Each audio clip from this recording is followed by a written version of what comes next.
Welcome to the Reach Podcast with your pastor, Philip Jackson. Open your Bibles to Titus chapter 1. We're going to finish the first chapter of Titus tonight. And we're going to talk about, we're in a series of lessons where we're looking at truth. We live in what's called a post-truth world, a post-truth generation. Truth is something that's relative to most people in our generation, right? Everybody has their truth. And what that basically means, that means that all of us can have our opinions and no one ever has to actually be confronted about their own shortcomings, because we've been told since we were little that we were special. And that the world is lucky that we're here. I don't know if you guys have ever heard that from your parents or from someone else, that have said, you're special. God's going to do something awesome with your life. You're such a gift to the world. One of my favorite things are what are called demotivational posters. They look like motivational posters. Like typically you see like somebody rock climbing, it's like endurance or confidence or whatever. One of my favorites is one that has a picture of a snowflake, and it says, "Remember you're unique, just like everyone else." And we have the tendency in our generation to cling to this idea that as long as it's my truth, as long as I feel confident in who I am, then I can be whatever I want to be. And that's just not what God's Word said. Last week we looked at the first 4 verses of Titus, and we saw a pretty distinct definition of what truth is. Truth defines not just who we are, that we are slaves. Remember we talked about that last week. It also defines who God is, that God is the truth. He's not the source of truth, He is truth itself. Capital T, truth. Everything comes from Him. The reason why He is truth is because He is unwavering in His intent. He's always reliable. And He's revealed Himself in His Word. And that leads to the third thing we looked at last week, that the truth about the message is that God's Word reveals who He is, right? This is not just a list of things that we can or cannot do. This is a file folder full of the attributes of God. And as I apply myself to God's Word, as I change my life to mold according to what He has prescribed for me, what happens is I take on His traits. And I am, as the Bible describes me, as godly. And so as people watch me, as I've applied myself to God's Word, they begin to see God in my life. And I am, in essence, a testimony, a description of who God is. Now that Paul's laid out the biblical perspective about us, God, and Scripture, he moves right into serious instruction. Now, Titus is a great book because he doesn't mince any words. He goes right to the meat of it.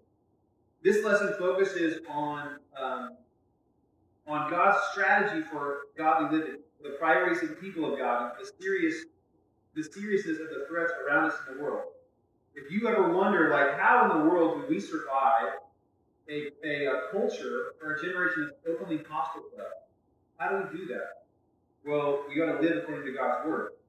And unfortunately, one of the reasons why we feel like we're at a loss most of the time is because we haven't actually spent time in God's Word. And we base our life around ignorance. We don't actually do the hard part work of investing ourselves in His Word. And we're going to begin here with an example of what's desired in a pastor and in the model for all of us. One of the things I want you to take away from tonight is that truth is one of those things that first does a work in ourselves personally. And then from that work, then it begins to touch other people.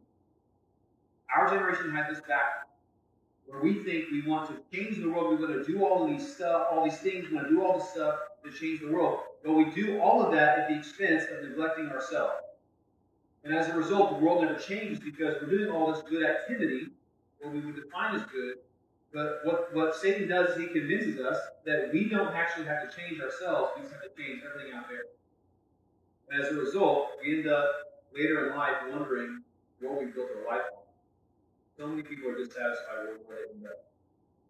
So where we're going to start tonight about the truth as the weapon of God is we're going to talk about leaders. Leaders are built to train others for war. Let's check this out. We're going to read the first, we're going to read all 11 verses, and then we'll go through and we'll break it up. Beginning in verse 5. He says, for this reason I left you in Crete, talking about Titus when he left him on the island, that you would set in order what remains and appoint elders in every city as I directed you.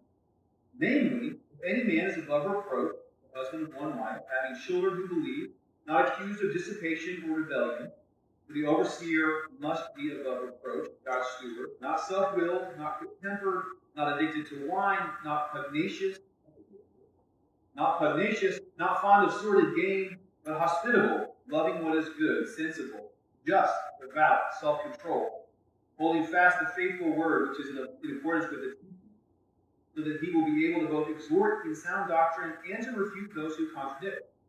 For there are many rebellious men, empty talkers and deceivers, especially those of the circumcision, talking about Jews who have been converted to Christianity, using Christianity to manipulate others. Verse 11. These ones who are of the circumcision, who must be silenced because they are upsetting whole families, teaching things they should not teach for the sake of sordid gain. One of themselves, a prophet of their own, said, Cretans are always liars, evil beasts, and lazy gluttons. This testimony is true. For this reason, reprove them severely, so that they may be sound in faith, not paying attention to Jewish myths and commandments of men who turn away from the truth. To the pure, all things are pure, but to those who are defiled and unbelieving, nothing is pure. But both their mind and their conscience are defiled. They profess to know God, but by their deeds they deny Him, being detestable and disobedient and worthless for any good deed.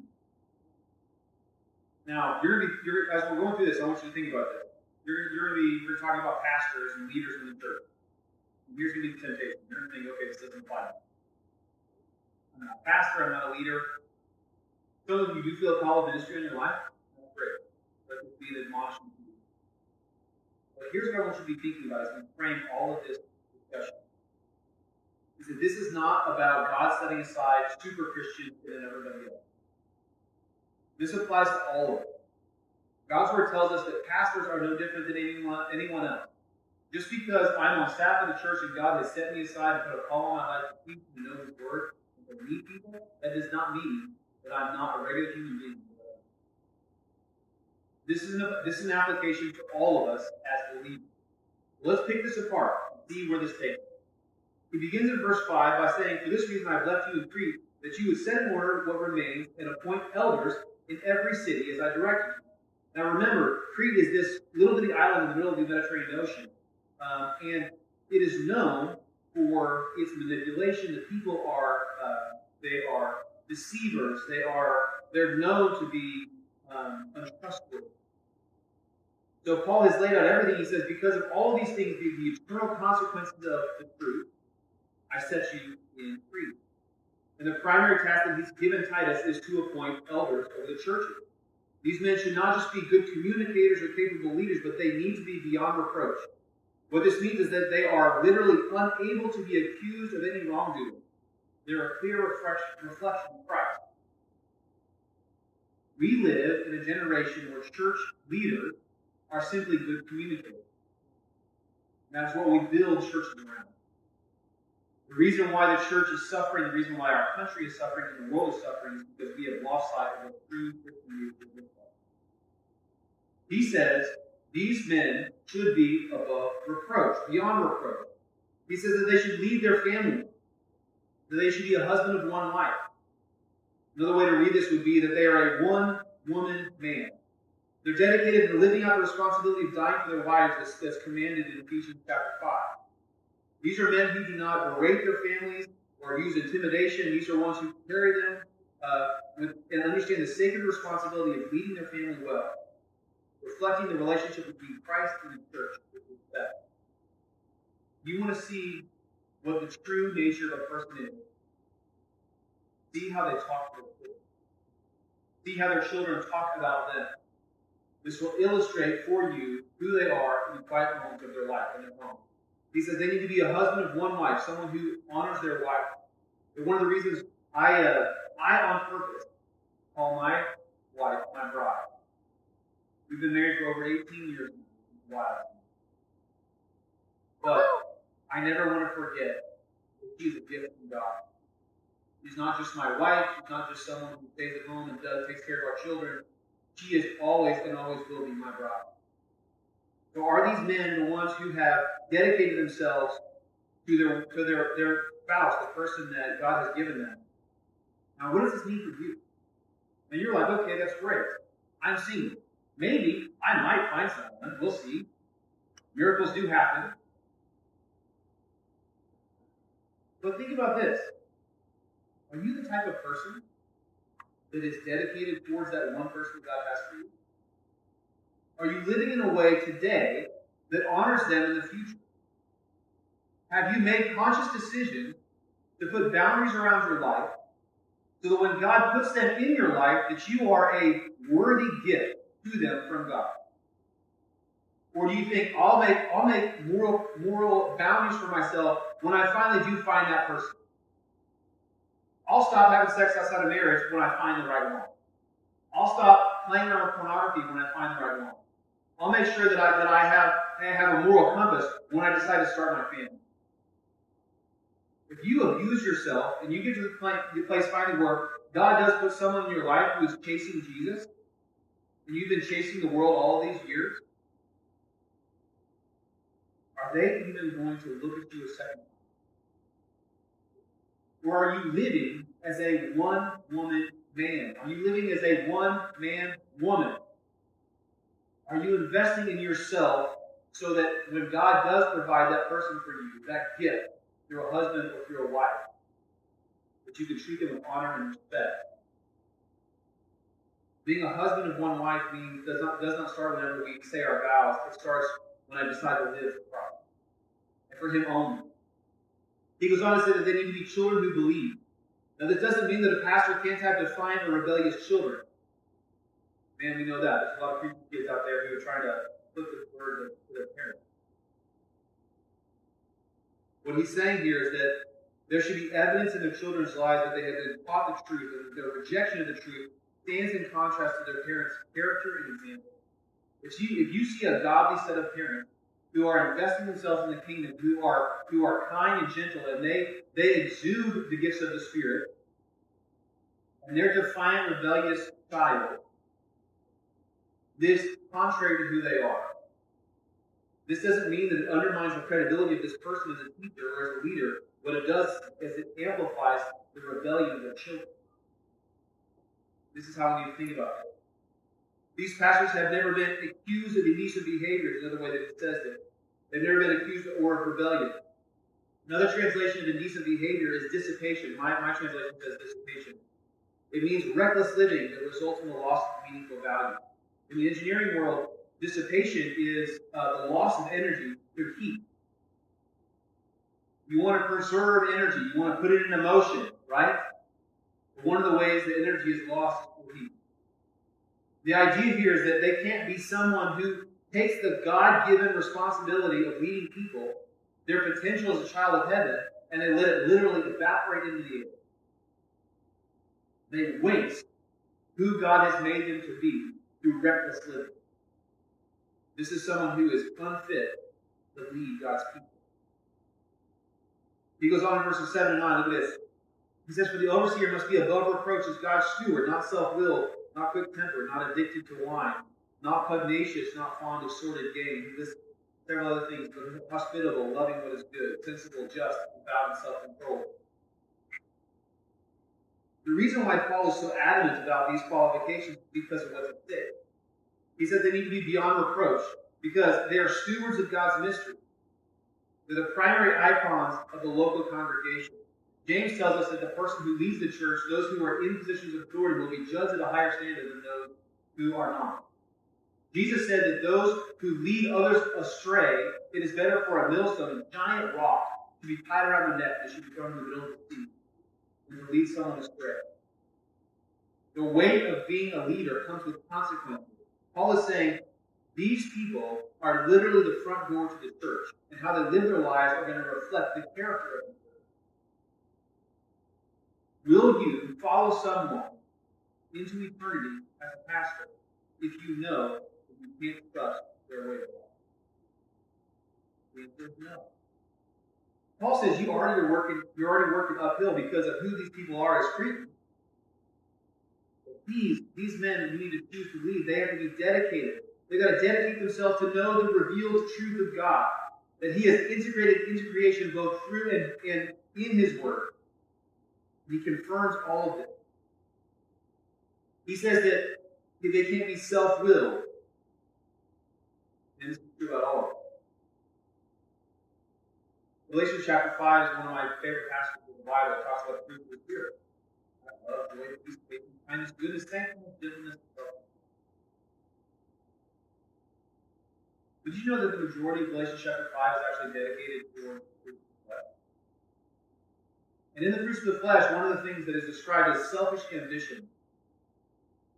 This is something that is highlighted as this is someone who is driven by personal desires and individual benefit.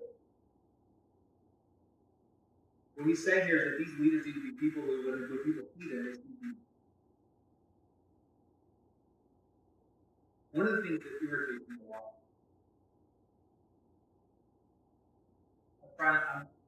one of my problems is I'm a 7-year-old traveling with a 37-year-old body. Some of you who know me a long time know that. One of the things that irritates me is that there are people who lead churches who have been in place with influence. And they do that primarily to build their own brand. There are social media accounts. I despise them. Like preachers will see it. Absolutely hate it. Did you know that some preachers will actually receive free merch from designers so that they will wear it on stage just to be photographed? Some preachers will actually get corporate sponsorship for their own personal lives so that they can be an icon or a model for certain designers. And we wonder what's going on with the church. That's exactly what he's talking about there. They cannot be self-willed. They can't be driven by their own personal gain. They can't be drawn to building their own lives. We have one job alone, and that is to abide in Christ. Why? So that we can build the kingdom of God. There's only one throne in heaven. Have you ever thought about that? There's only one throne, and it's not for us. So, why are we chasing a blue check mark? Why are we chasing influence? Why do we want to make sure that everybody knows our name? Why do we want to feel comfortable in a group? Why do we want to always want what we want fixed? Our needs met. The truth is that we need people to lead. This isn't just talking about people who are pastors now. This is the call of the life of a person, a child of God, that we cannot be self-willed. Everything that's listed here is not something that is qualifications for a super Christian. This is the ideal. Are we going to fall short of this? Absolutely. But it doesn't mean that we shouldn't pursue this. He said that they also shouldn't be quick-tempered. Pastors are the gateway to the body of Christ. Proverbs 25:28 says that a man who can't control his temper is like a city without a wall. The idea is that a pastor, a leader, an influencer within the church is someone who is patient and kind, who is gentle. Have you met those people? That when they're in a serious, tense situation, it's like something happens to them, and they switch into the most calm mode. It's a crazy thing. My old mentor, his name was Gabe, he would do this all the time. Back when I was working in the political world, we would be in an intense situation. Crazy intense situation. And it was like a switch of flip. And Gabe would go from, okay, cool, whatever, to like serious Gabe, but he would be like, not like dismissively chill. This is an example of what it means to be someone who's not quick-tempered. A pastor that can't control his temper is a pastor who leaves an open door for his congregation to be attacked by the enemy. He can easily become an instrument of the enemy as his undisciplined character wages war on the hearts of the people he was given to shepherd. How many people do we know that carry around with them scars from pastors who have been abusive of their position? People of influence in the church who hurt others because they are quick-tempered. One of the challenges that we face, I'll acknowledge it. I have been a Baptist all of my life. one of the challenges with the Baptist church is that we take someone who has a little bit of potential and we immediately put them in. We say, hey, you've got promise. You feel called to ministry. Why don't you be our youth pastor? Never mind, you just turned 18 years old. We're going to remove the whole thing in 1 Timothy where he says, not a newbie, not a novice, not someone who is just young in the faith. Say, hey, here you go. Oh, even better. You're a single 18-year-old. Why don't you go hang out with a bunch of these 14-year-old girls? Great idea. And we're going to pump you up and talk about how awesome you are. We're not going to give you any coaching, any discipleship, any mentorship. I was surprised you get hurt. Because ungodly leadership hurts people. This is true not just in the Baptist community, this is true in other places as well. Here's my challenge to you. This stage of your life, whether you are 18 or 28, God is preparing you to reflect the heart of Christ. These decisions about who you are as a person, they matter. They don't just matter down the road when you're an adult and you live on your own and you're married and have children. If you are not living for God right now where you are, by the time you get there, you are going to be in crazy trouble. Your marriage is going to be crap. Your relationship with your children is going to be horrible. Your life is going to be a dumpster fire because you put all of your stock in the wrong thing. The time to live for God is right now. Not when you're in your 30s. Not when you're married. Not when you think you have all the things that you need in the trajectory of life. Bad leadership hurts people. In Romans chapter 6, the Apostle Paul tells us that we should be careful that our bodies do not become instruments of the enemy. Imagine this. You are given a place of influence, and Satan gladly picks you up like a weapon to hurt God's people. Be very careful with your desire to have influence. Be very careful to be in a place of leadership, because it is incredibly dangerous. Paul is specific in his instruction here because of the importance of placing men and women in leadership who will be good stewards of the hearts of God's people. I love to use the illustration that God has called us to be surgeons and not butchers. To be a scalpel, not a cleaver. The difference between a surgeon and a butcher is that a butcher doesn't care. They start lopping things off. But a surgeon, their number one priority is to inflict the minimum amount of damage, the maximum amount of food. I want to be a scalpel, not a cleaver. That's what he's talking about here for the people of God. The people who lead us, men and women of God, you are going to be in a place of influence at some point in your life. And your job is to be a scalpel and not a cleaver. To see the truth, to rightly divide it, and be able to offer the truth to those who walk with you as a good steward. You cannot be cleavers because everyone is important. He says they don't overindulge in alcohol. Their self-control. In the ancient world, drunkenness was a core part of pagan worship, which was driven by pleasure. Now, there's something to this. I'm not going to spend a ton of time here because it's not what this poem is about. In the Baptist world, I want to frame some context.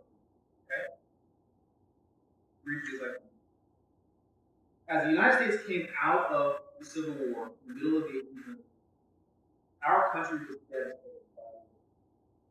Homesteads that had been in families for generations.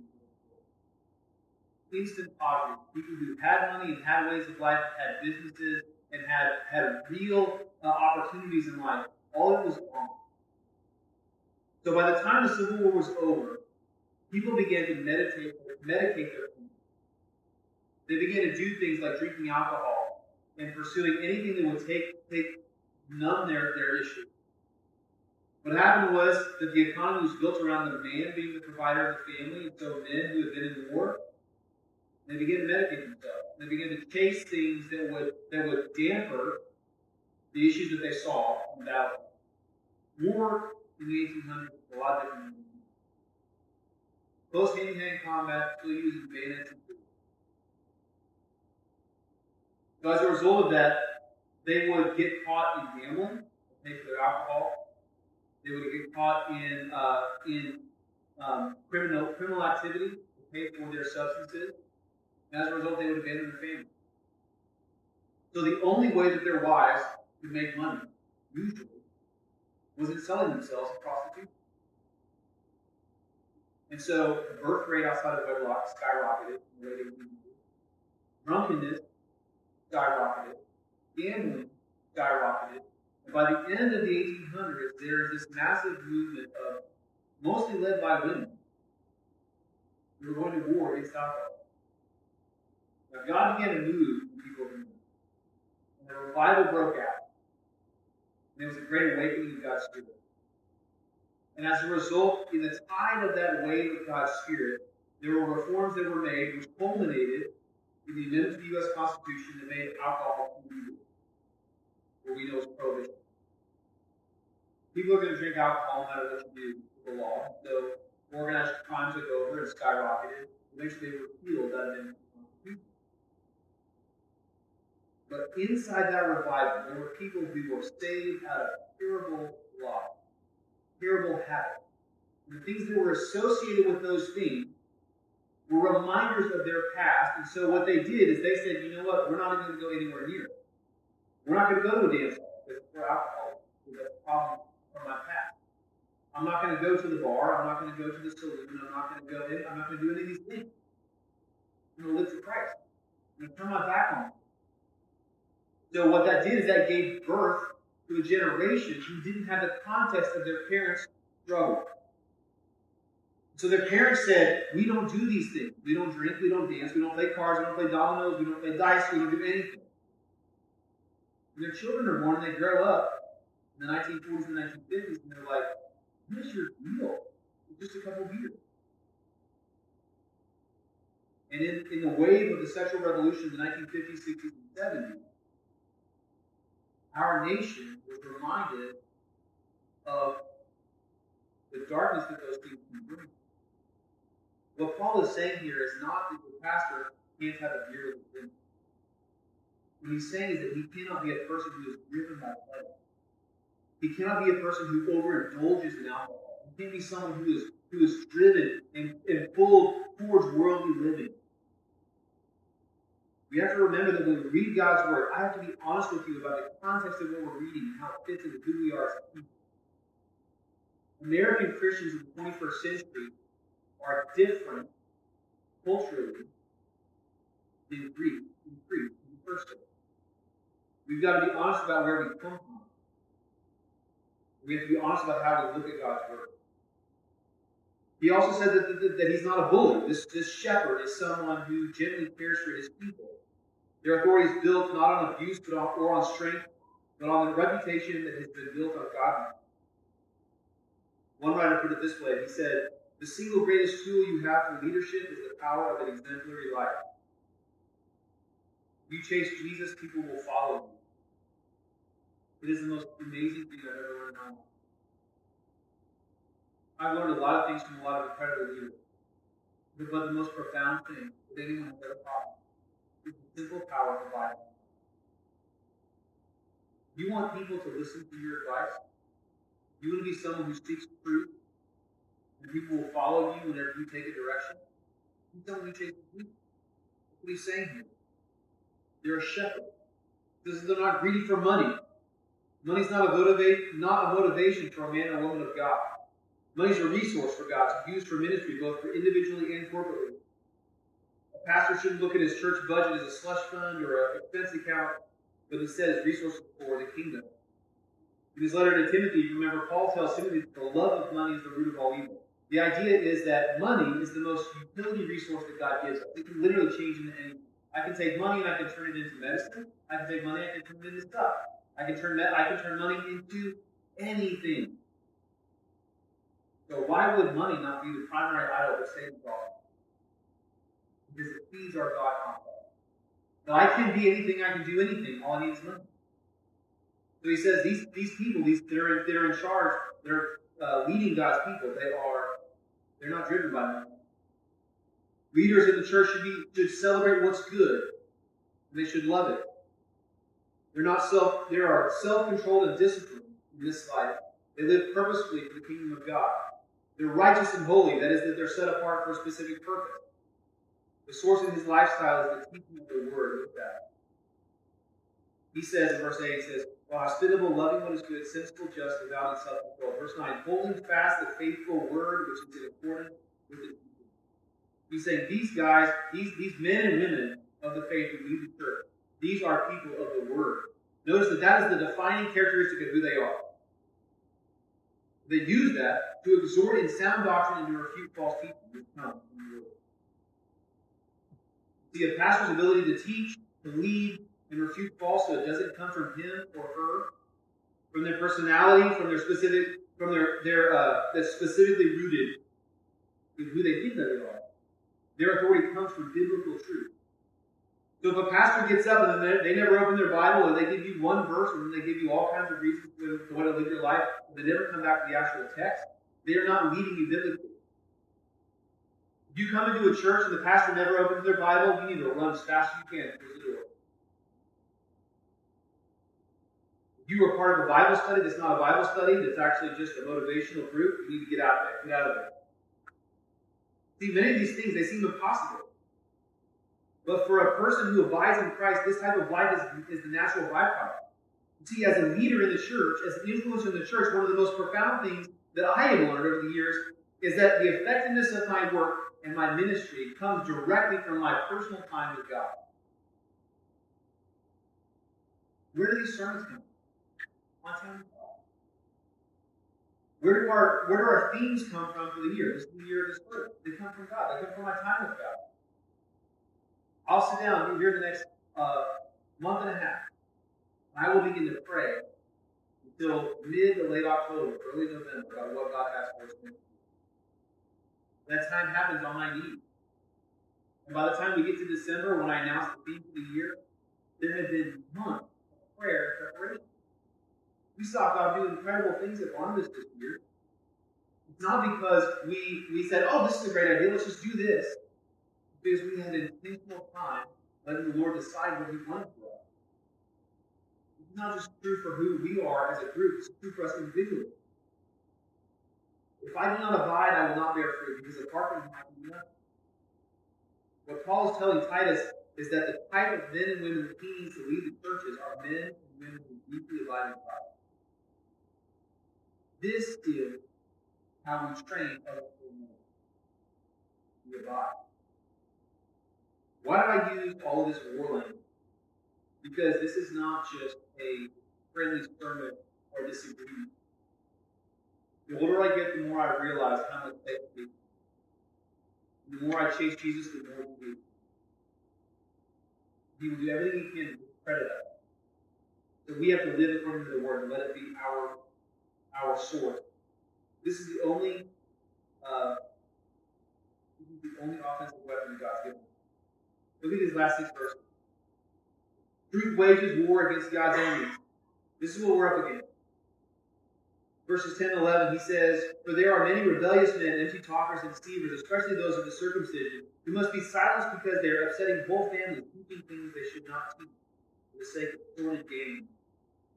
He says they should be silenced. These are people who are upsetting families. These empty talkers are Jews who are cloaking their manipulation and their desire for stuff in God language, in religious language. What would happen is if you wanted to convert from being a Gentile into Judaism, you'd follow these steps. Okay, first you would be circumcised, which was the biblical covenant of Abraham. Then you would be baptized by immersion.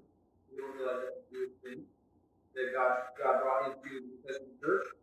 They had to accept the acceptance and submission to the Torah, which is the Old Testament Bible, and they also have to bring a sacrifice.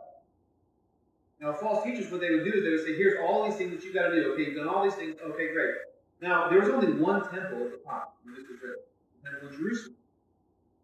Now, there was a section within the rabbinic law where if you weren't able to bring a sacrifice to the temple, you could pay a tax. There would be people who would collect those taxes. What these false teachers were doing is when they were saying, well, you need to do all these things to be a Christian. Okay, well now, what you would send to the temple, you need to give to me as your pastor. Otherwise, you're not going to be saved. The thing with sacrifices, if you're not trusting in Jesus as your perfect sacrifice, you always have to bring something every time you come to God. You see, we don't give money to the church because it's an obligation. We do it as an act of worship, not a sacrifice. My salvation is not tied to my tithe. I tithe because I love God's church. I tithe because I care about what God is doing among the people of Evergreen, among the people of Reed. What he's saying here is that these people are the ones that should be silent because they are after dishonest gain. Man, one of the things that I find is interesting is that the church is a place that has become known or expected by people who don't actually go to church as just this place that should be accepting of everyone.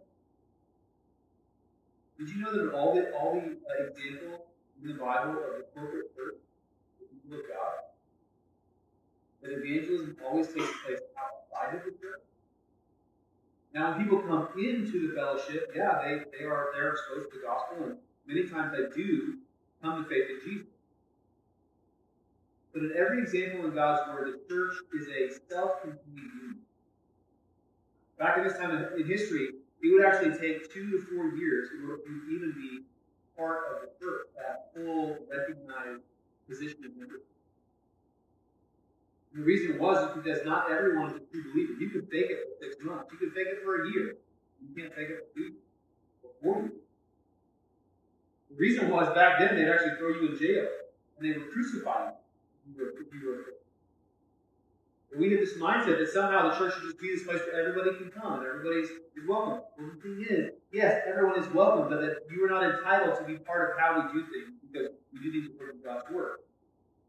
So he says, these people, they're offending people. He says, you need to shut their mouths. That seems a little offensive in today's moment.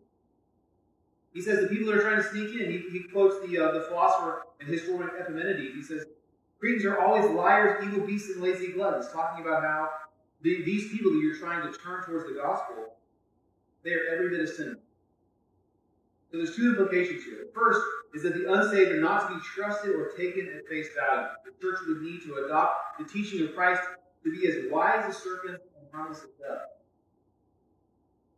These Christians would be born into a church in Crete that would be seen first as Christians before they would be seen as followers of Jesus. So he says, we've got to be called to a higher standard. It's not just that we need to be nice and be kind to people. We need to make sure that we are above reproach. This is who we are as people.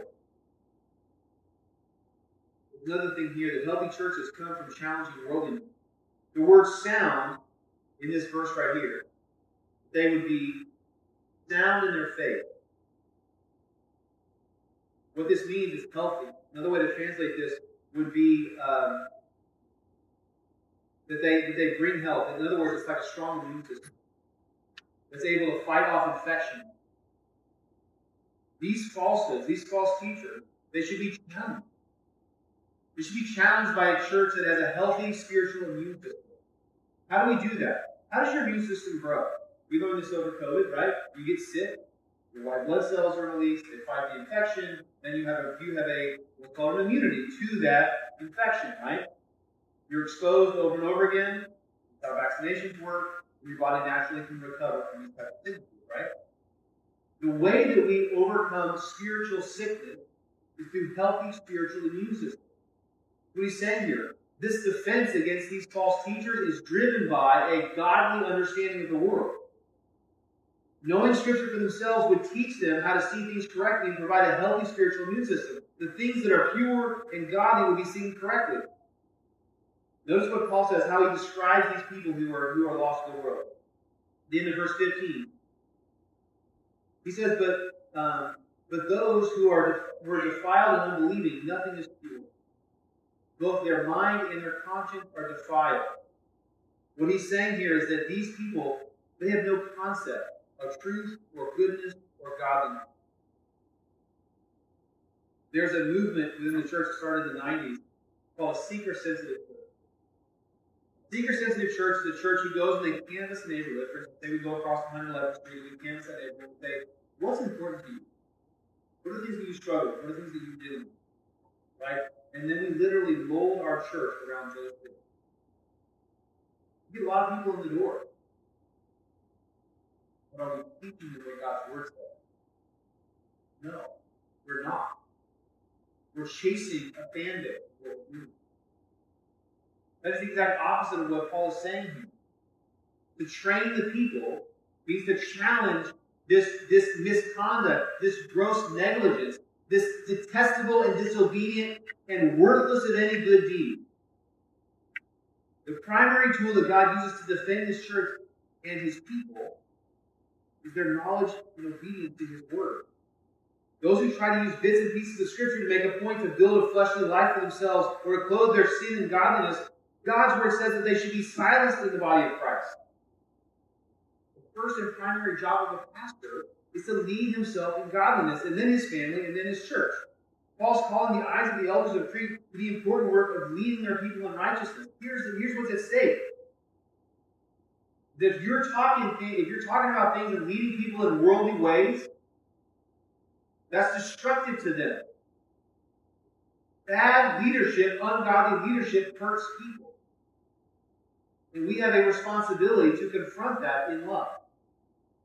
If someone comes to me and they give me an ungodly, unbiblical worldview, I have to tell them what's true. That's not just because I'm a pastor, it's because God's word has compelled me to do that. Because otherwise, what I've done is I am complicit in their destruction. Put yourself in this position. Say you're a medical doctor and a patient comes in, you run some tests and you realize that they've got cancer. And they say, hey, you know what? Ethan, you're a really good guy. And you're a really good guy, but I don't want to hurt your feelings. So I'm not actually going to tell you what's wrong. I'm just going to say, you know what?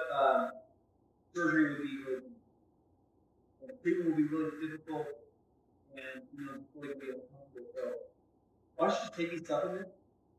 I'm sure you'll feel better. Don't worry about it. Will I have done my job as a doctor? Guess what? Ethan's going to die, right? But my proper response should be, hey, Ethan, I'm a good doctor, so I've got to tell you, you've got cancer. And here's what we need to do. These things. Right? I'm going to say that in the gentlest way possible in what's called bedside manner. Okay? I'm not just going to say, bro, you're going to die. It's going to suck. Right? That doesn't have any time at all. But it said the gentleness. It said, hey, buddy, you're in a really big spot. And I got a responsibility to tell you. Let me walk with you. Let me help you. I've got all these tools from all this learning, all the things that I studied in God's Word. Can I help you? I've got your prescription right here. I've got your plan of care right here. Walk with me. We'll do this together. Because sin hurts you. It doesn't just hurt the individual person, it hurts everyone around you. We're waging war. Not just against our flesh, but also against the world that is hostile against us. In order for us to challenge each other to live by the truth, we've got to first live by it. But here's my encouragement. I know I talk about reading the Bible all the time. Well, guess what? The Bible talks about reading the Bible all the time. How do you live righteously? You obey the Word. How do you find peace and goodness in your life? You read the Word and you do what it says. Yeah. Our culture does not want you to do that. Have you ever noticed that as soon as you try to commit yourself to read God's Word, that your life all of a sudden becomes busy?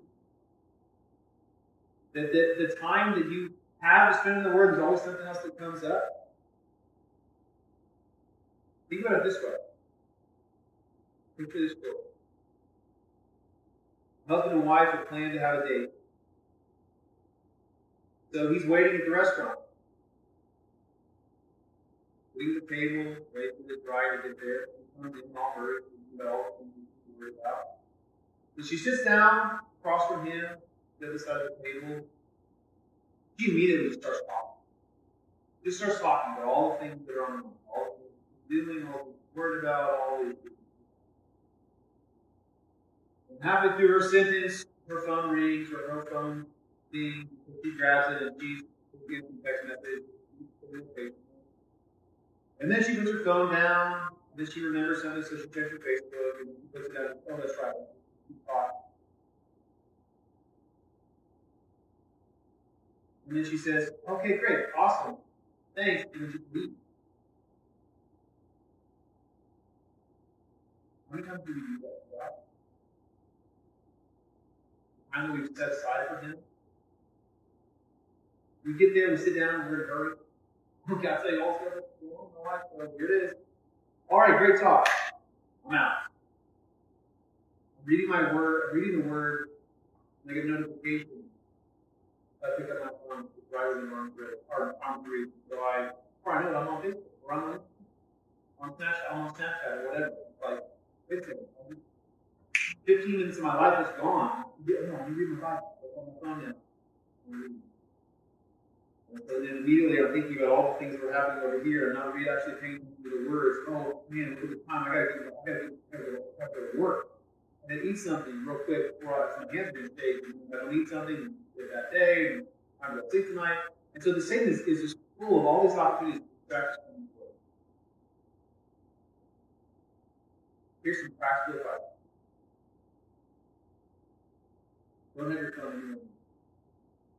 Don't put your smartwatch on. You should really turn off all your notifications off the watch. Because you're in a meeting. I had a guy tell me once, you be somewhere? Like, okay, you guys have to do it. Like, looking at my watch and thinking about it, and hearing the notifications. Take the notifications off the watch. Get technology away from you. Open up a paper Bible. I know this is super old school, but here's the thing. You never have to start. You never do. It's always on. Always on. And there's not a million things trying to take with you. Here's the thing. This is sweet for a while. You can write notes in the margin. Little things that stand out to you. You got a journal entry that really God spoke to you that day, you can write the date into your book. You can look it up in your journal later. You can whisper truth into the future. You can leave something behind. The words of God. I keep a post-it pad on the table next to my couch in my office. So that when those things give me in mind, all the distractions that I need to do, I literally was like, oh, thank you, sir. I'm going to write that down. Thanks for reminding me. And guess what? When something comes across God's word that really is profound to me, it's like, oh man, I need to take this with me. I can write that verse on a post-it note and I can take it with me. I put it on my steering wheel, where God's word is always in front of me when I'm driving. When I'm sitting at a stoplight, I don't pick up my phone. I can use the word. Think about it and meditate on what it says. When I'm brushing my teeth, I can take that post-it with me and put it on my mirror and brush my teeth. Wow, my phone's in the other room. Doesn't matter. So we're with God's word. This is all. When I'm eating my breakfast at the kitchen table, I'm scrolling Instagram. I have my post-it in front of me and I'm eating my food.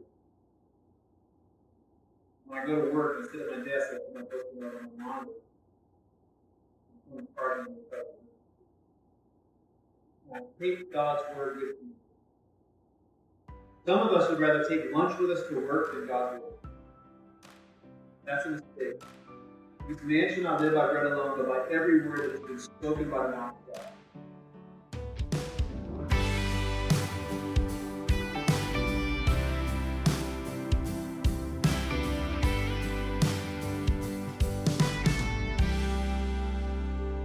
Hey guys, this is Philip Jackson, pastor to young adults at Evergreen Baptist Church. I want to invite you to come to Reach. We meet every Tuesday night at 7 p.m. at Evergreen Church in South Tulsa, just east of Mingo on 111th Street. The mission of Reach Tulsa is to cultivate a young adult community that's defined by real transformation and the sincere pursuit of a godly life through training in biblical disciplines, personal development, and intentionally transitioning into independence as mature members of the body of Christ. If you enjoyed this episode, please be sure to like and subscribe to our content. We're available on Spotify, Apple Podcasts, and wherever you find your favorite podcasts. Reach Young Adult Ministry is a part of Evergreen Baptist Church in Tulsa, Oklahoma. For more information and additional lessons, please visit our website, evergreenbc.org.